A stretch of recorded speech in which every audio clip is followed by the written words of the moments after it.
신경신학과 네파스나 그리고 홀로오스 9번째 시간을 시작하도록 하겠습니다.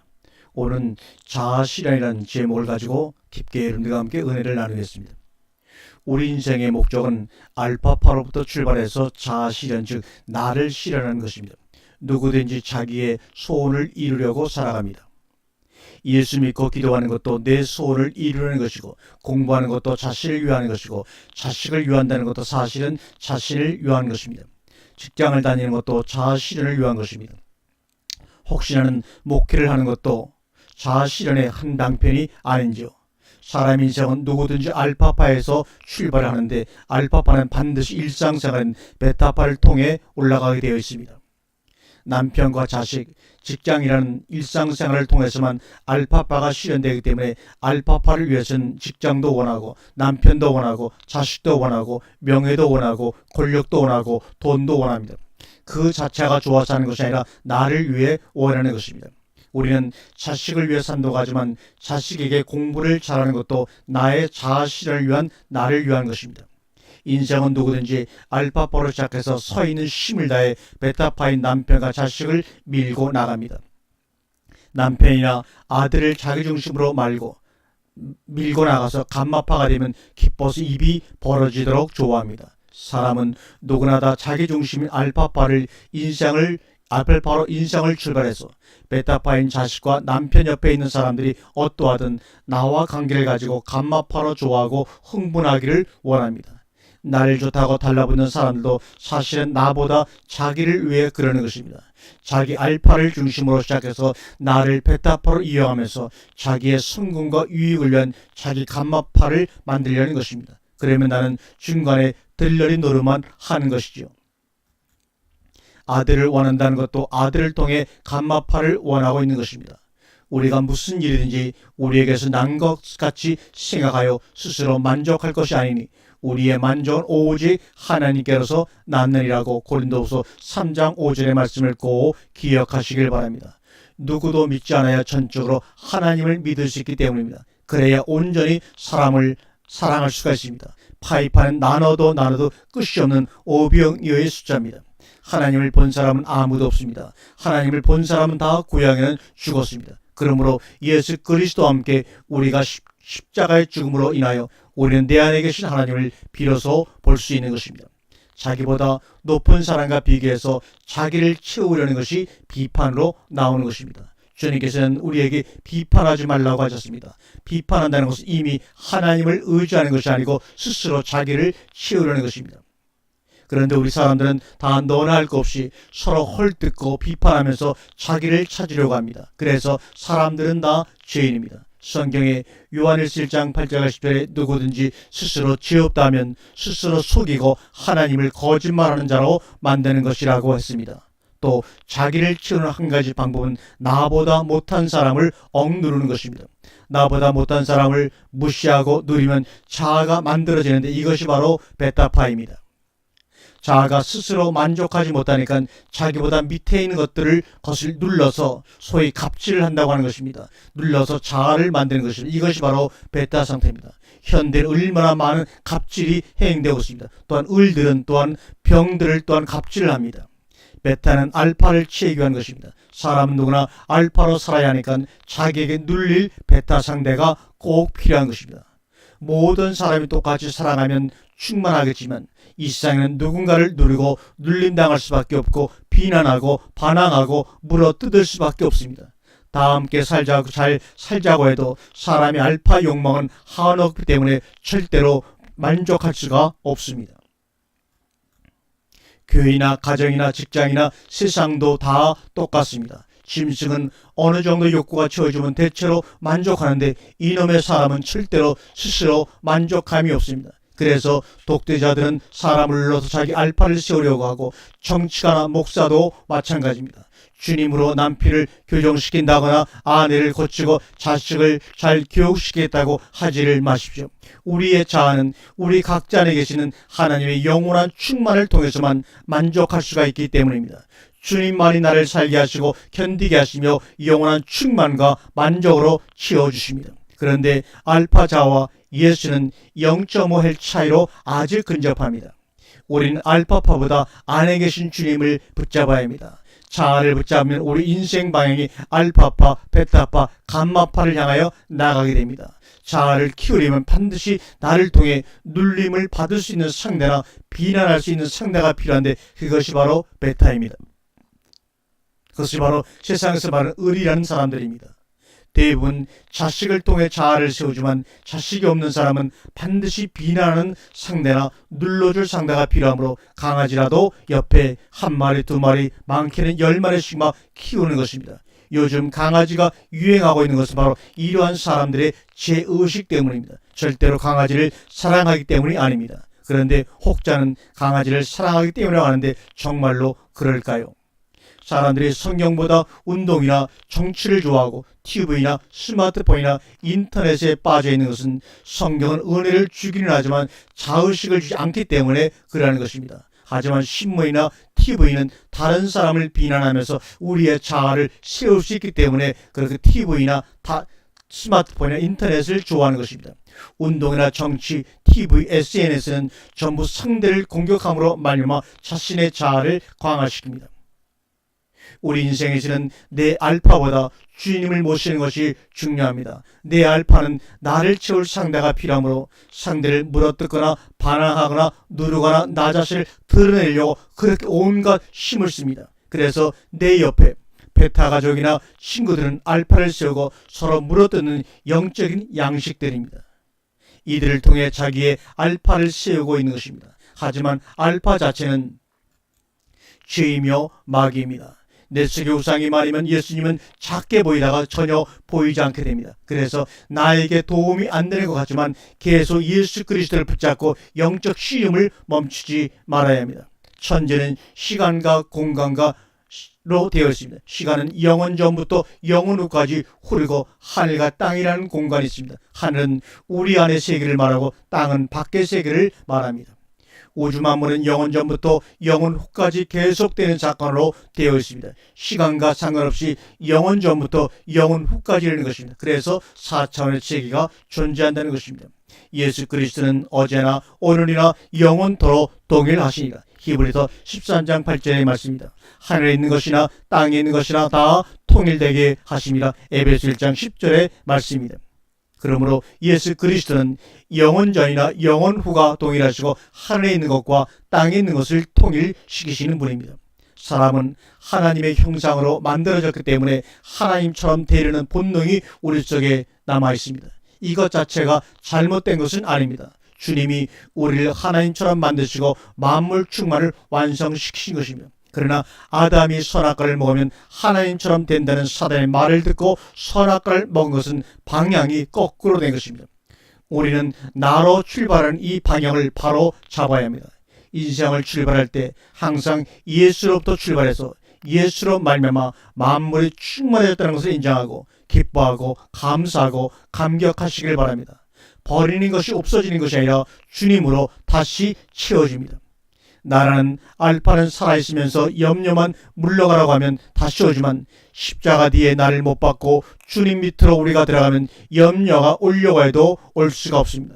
내가 주님을 따라 죽는 것만큼 주님께서 나의 배탈을 채워주십니다. 내가 더 온전히 죽으면 하나님께서 우리에게 주시려는 모든 기쁨과 충만을 우리는 다 받게 되는 것입니다. 숫자는 중요하지 않습니다. 한 사람을 통해서도 우주를 충만케 하시는 주님의 영광에 동참하십시오. 자식을 주님께 맡기고 죽겠다는 것은 아주 작은 일입니다. 그러나 작은 일에 충성하면 우주를 충만케 하는 즐거움에 우리를 동참케 하신다는 하나님의 귀한 약속이 지금도 그대로 살아있습니다. 성소 안으로 들어가면 밖에 빛이 없어서 캄캄하지만 안에 있는 7등대가 빛을 비춥니다. 여기는 떡상과 향단이 있습니다. 성전들은 성전문 번제단 물두멍이 있습니다. 바로 이것이 알파파고 성전들에서 알파파로 나가고 파이파로 나가고 믿는 사람들은 성전들에서 더 이상 들어가지 않고 예수로 말미암아 구원을 얻었다고 요한복음 3장 16절만 외우고 제단 주위만 번제단과 물두멍 주위만 빙빙 돌면서 여기저기 구경하다가 훌쩍 밖으로 출장도 나갑니다. 다시 말해서 예수를 믿었으니 이제는 천국은 따놓은 것이고 천당을 가려면 아직도 멀었으니 밖에 나가서 재미도 보면서 시간을 보내려고 세상으로 나가는 것입니다. 그러다가 세상으로 너무 나가면 천당을 못 갈까봐 일주일에 한 번씩 성전 뜰로 다시 들어와서 하나님께 번제단과 물두멍 앞에서 예배를 드립니다. 그러나 예수의 피를 힘입어 지성소 안으로 들어가지 않으면 우리는 구원을 받을 수가 없습니다. 즉 번제단에서 제물을 잡는 이유는 그 제물의 피를 의지해 질성을 받으려고 성소 안으로 들어가려고 하는 것입니다. 그런데 번제단에서 피만 흘려 놓은 후 성소로 들어가지 않고 뱅뱅 돌고 있으니 얼마나 못쓰립니까? 번제단에서 어린 양을 잡아 제사를 드리니까 제일 먼저 성전 뜰에서부터 하늘나라를 향하게 되고 어린 양의 속죄로 하나님을 향해서 나아가는 것입니다. 우리가 예수의 피로 속죄함을 받고 물도멍에서 피 묻은 것을 깨끗이 씻는 것이 바로 회개하는 것입니다. 회개하고 나면 성소 안으로 들어가서 세타파로 성령의 인도함을 받게 됩니다. 다시 말해서 속사람이 열리게 되는 것입니다. 성소 안에는 등잔과 떡상과 향단이 있습니다. 이것을 우리가 세타파라고 얘기를 하고 있습니다. 이것은 계시의 내파입니다. 여기서는 참빛 대신 그 빛으로만 인도를 받아 말씀을 먹고 주님과 기도로 소통함으로 더 깊이 주님 안으로 들어가는 자기 부정의 단계입니다. 고로 이 단계에서는 기도는 나의 필요를 이루려고 간청하는 수준과 차원이 아니라 자신의 옛자를 십자가에 달아 죽는 것입니다. 성령의 인도를 받아서 신령한 말씀으로 계시를 받는 계시 내파입니다. 마지막으로는 지성소 안에는 법궤가 들어있습니다. 말씀이죠. 이것이 바로 우리가 말하는 델타파고 델타파는 밖의 것이 안 들어오기 때문에 내가 죽는 것입니다. 은사 받고 병 고치고 말씀이나 깨닫는다고 좋아하지 말고 받은 은사나 말씀을 이제는 다 뒤로하고 오직 캄캄하고 아무것도 없는 가운데 계신 하나님의 영광을 볼 수 있어야 합니다. 나의 로고스가 사라지고 하나님의 로고스가 열매 맺어야지만 우리의 삶 가운데 하나님의 영광을 볼 수가 있습니다. 계시나 말씀도 세상에 살 동안만 나타나고 방언하고 성령 인도를 받고 말씀을 깨닫는 것도 살 동안에만 나타납니다. 하늘나라에 가면 말씀도 없고 방언도 하지 않습니다. 그래서 은사는 일시인 것뿐입니다. 델타파로 죽어서 십자가 지고 하나님의 영광을 보는 것만이 진짜 내 것이 되는 영원한 것입니다. 성소와 지성소 사이에는 또한 휘장으로 가려져 있습니다. 그 휘장은 바로 예수님의 몸입니다. 그 몸이 양쪽으로 찢어지면서 말씀의 언약 안으로 우리가 들어가 새 언약이 비로소 성취가 되는 것입니다. 그 새 언약은 내가 너희 안에 너희가 내 안에 요한복음 14장 20절의 말씀이 이루어지는 순간입니다. 그것이 바로 우리가 그토록 갈망하던 하나님의 나라, 하늘들의 나라, 천국이지요. 교회에서 여전도회, 남전도회, 성가대, 학생회, 전도 등 하는 것은 다 성전 뜰에서 하는 것입니다. 성전 밖에서 하는 것은 얼마든지 다른 생각을 가져갈 수가 있지만 성전은 우리 마음 안에서 일어나는 것입니다. 하나님은 밖을 보시는 것이 아니라 안을 들여다보심으로 우리는 마음의 성전이시고 대제사장이신 주님을 따라 안으로 들어가야 합니다.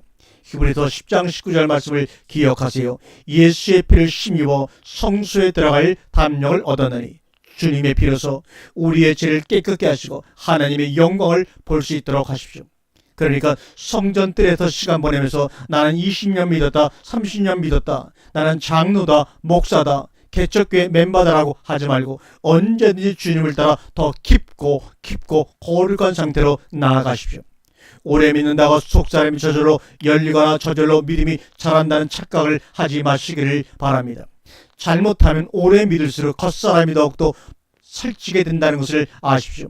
자신의 교회 내 지책 때문에 겉사람만 살찌우는 것을 분명히 경계하십시오.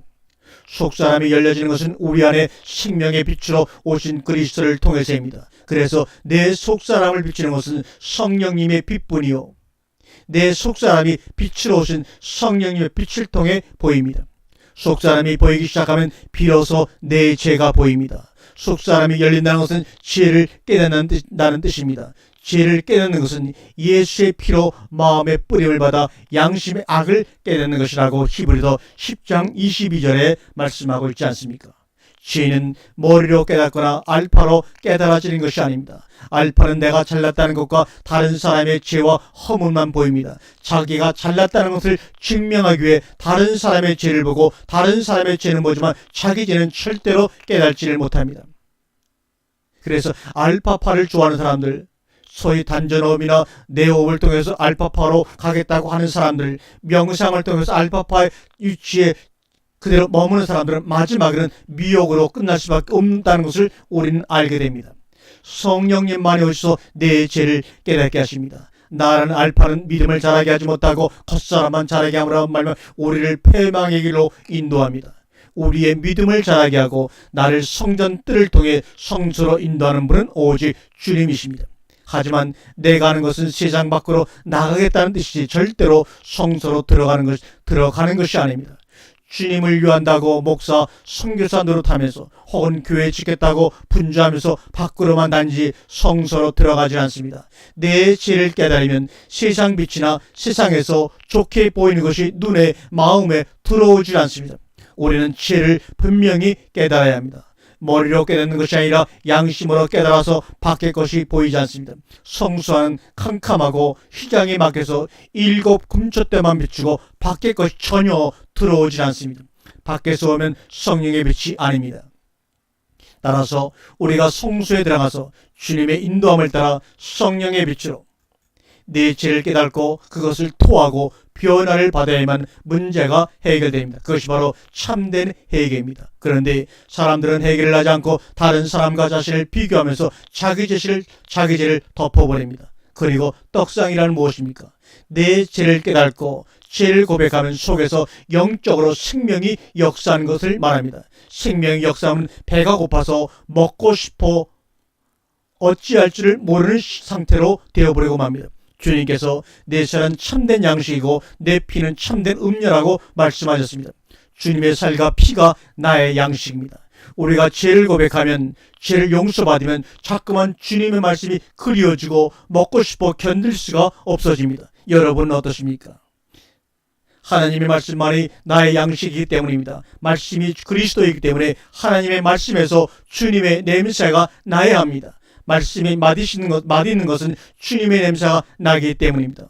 어린아이가 엄마 젖을 구분하듯이 말씀을 사모하여 주님의 말씀과 말씀 아닌 것을 잘 구분해서 속사람을 말씀으로 가득 충만하게 채워야 합니다.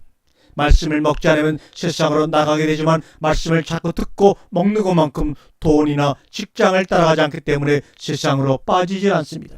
성수에 들어가서 죄를 깨닫고 고백하고 생명의 떡을 먹고 나면 성령의 교통함이 우리 가운데 있게 됩니다. 성수를 통해 지성소로 들어가라. 성소는 지성소로 들어가는 준비하는 곳입니다. 먹을 것과 입을 것만 있으면 주님의 말씀을 사모해서 더 깊고 거룩한 지성소로 들어갈 준비를 해야 합니다. 성소를 통해 생명이시고 빛이신 주님의 지성소에 들어가서 기도를 통해 하나님과 늘 교통하며 살아야 합니다. 성소를 거치지 않으면 절대로 지성소에 들어갈 수가 없습니다. 마당만 빙빙 돌면서 안을 들여다보기만 하지 말고 성소를 통해 지성소로 들어가야 하나님을 만나게 됩니다. 그곳에서 완전한 속죄가 이루어지는 것입니다. 온전한 구원이 이루어지는 것입니다. 바로 거기가 하나님의 나라여 천국입니다. 그러므로 천국은 미래에 죽어서 가는 어느 공간이 절대 아니라 바로 현재 이 시간 이 땅 이 공간 안에서 내 안에서 이루어지는 것입니다. 예수를 믿어 어떠하든지 지성소까지 들어가야만 온전한 구원을 이루고 하나님의 영광을 보게 됩니다. 바로 성전뜰에 모여서 들락날락하고 희희낙낙하는 것은 세상입니다. 그것으로는 절대로 온전한 구원을 이룰 수가 없습니다. 성수에 들어가서도 아들 잘되게 해달라거나 사업 잘되게 해달라고 기도하면 다시 성막 밖으로 빠져나가는 것입니다. 우리는 성막문에 들어올 때 세상을 다 버려야 합니다.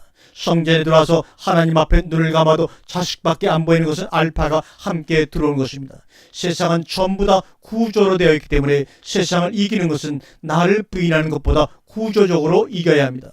우리는 뇌파에 비춰보면서 믿음과 인성을 다시 한번 점검하기를 원해서 뇌파 신학이라는 이름으로 이 말씀을 드리는 것입니다.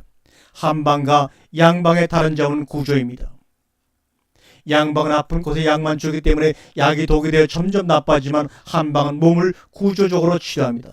우리는 어떤 은사를 사모하거나 기도하는 것보다 성령의 인도하심으로 하나님께서 우리에게 입혀주신 성막을 통해 날마다 거룩한 지성소에 들어가서 하나님을 만나고 모든 죄를 용서받는 귀한 축복의 구원이 이루어져야 합니다. 성막은 그리스도 예수의 몸이고 동시에 나의 몸입니다. 우리는 속사람을 통해 성령의 인도함을 받아서 지성소까지 들어가므로 세상 것을 날마다 자꾸 버려야 합니다. 남편이 하나님의 형상이라면 아내는 하나님의 성소입니다. 아내가 남편에게 복종하는 것이 하나님의 말씀으로 움직이는 것입니다. 남편에게 복종할 때마다 남편은 점점 훌륭해지고 높아지고 아내는 자기 속에 있는 자아와 고집이 사라집니다. 남편한테 복종하지 않는 여자는 아내를 자기 몸처럼 사랑하지 않는 남편은 절대로 마귀를 어떠한 능력으로도 이길 수가 없습니다. 남편을 아내를 바보로 만드느냐, 팔자를 고치지 않는 것은 남편 손에 아내 손에 달려 있습니다. 교회에서 철회하면서 우리 남편 얘기하게 해주세요 하는 것보다 집안에서 남편만 잘 세우면 남편이 환해져서 여자도 환해집니다. 정말 하나님의 말씀이 이루어지고 겉사람이 깨지고 속사람이 열리는 것은 교회가 아니라 우리의 가정입니다. 가정 안에서 하나님의 말씀이 채워질 때 속사람이 열려서 거룩하게 되는 것입니다. 지성소에 들어가면 불빛이 없지만 진짜 하나님의 빛, 하나님의 영광이 있습니다. 캄캄해만 하나님의 빛이 비추이는 것입니다. 세상은 전부 다 가짜 빛입니다. 남편이나 아내 빛으로 보이기도 하지만 사람이 가지고 있는 빛은 전부 다 가짜입니다. 진짜 빛은 우리 눈에 보이지 않습니다. 진짜 빛을 보려면 가짜 빛을 전부 다 청소해야 합니다. 가짜 빛을 청소하는 것은 세상 것을 모두 버리는 것입니다. 파이파와 세타파를 통해서 델타파로 들어가면 알파파, 베타파, 감마파를 다 합친 것보다 9배나 넓은 장소가 예비되어 있습니다. 이것이 바로 오메가입니다. 주님은 세상에서 알파파, 베타파, 감마파를 버리고 하나님이 주신 능력과 은사마저도 버리고 십자가를 손수 지셨습니다. 델타파 속으로 들어가기 위해 십자가를 지실 때 아무 기적도 나타나지 않았습니다. 세타파의 은사도 버렸습니다. 또한 목숨을 바쳐서 함께하겠다던 베타 친구인 베드로도 다 버리시고 혼자 델타파 속으로 들어가는데 성공을 하신 것입니다. 그래서 하나님께서 이는 내 사랑하는 아들이요 내 기뻐하는 자라고 하신 것입니다. 내 사랑하는 아들아, 내가 아담을 창조한 이후로 넓은 델타파 궁전을 만들어서 기다렸지만 아무도 못 들어왔는데 내가 처음 들어왔구나. 내가 너를 기뻐하노라. 하나님께 슬픔을 드리는 사람이 아니라 하나님께서 기뻐하는 자가 되십시오. 정말 주님께 하나님이 기뻐하시는 합당한 기쁨을 돌려드리는 사람이 진짜 세상에서 성공한 사람입니다. 인생에서 사는 것보다도 죽는 것이 더 중요하고 살려는 사람보다도 죽으려고 하는 사람이 훨씬 강한 것입니다. 인생은 죽는 것이 더 넓기 때문에 인생의 기반을 사는 것보다 죽는 데 두어야 합니다. 죽는다고 진짜 죽는 것이 아닙니다. 죽고자 하는 자는 산다고 성경이 분명히 말씀했습니다. 살려고 하는 사람보다 죽으려고 사는 사람이 근본적으로 가치 있게 살게 됩니다. 우리가 지금까지 아무리 열심히 살았거나 아무리 잘못 살았어도 상관없습니다. 알파파는 내 자신을 생각해도 별것 아니고 베타로 형편을 살았어도 문제가 아니고 감마로 살았다 할지라도 인생이 실패하는 것이 아닙니다. 우리에겐 아직도 개봉되지 않은 황무지와 같은 델타파 하나님 나라의 인생이 남아 있습니다. 주님이 인도하시는 죽는 델타파 십자가에서 하나님의 영광을 볼 수가 있고 지성소에서 주님을 만날 수 있습니다. 사람이 알파파, 베타파, 감마파를 가지고 살면 죽기 전까지 쓰는 데는 10% 정도도 안 된다고 주님이 말씀하십니다. 아멘.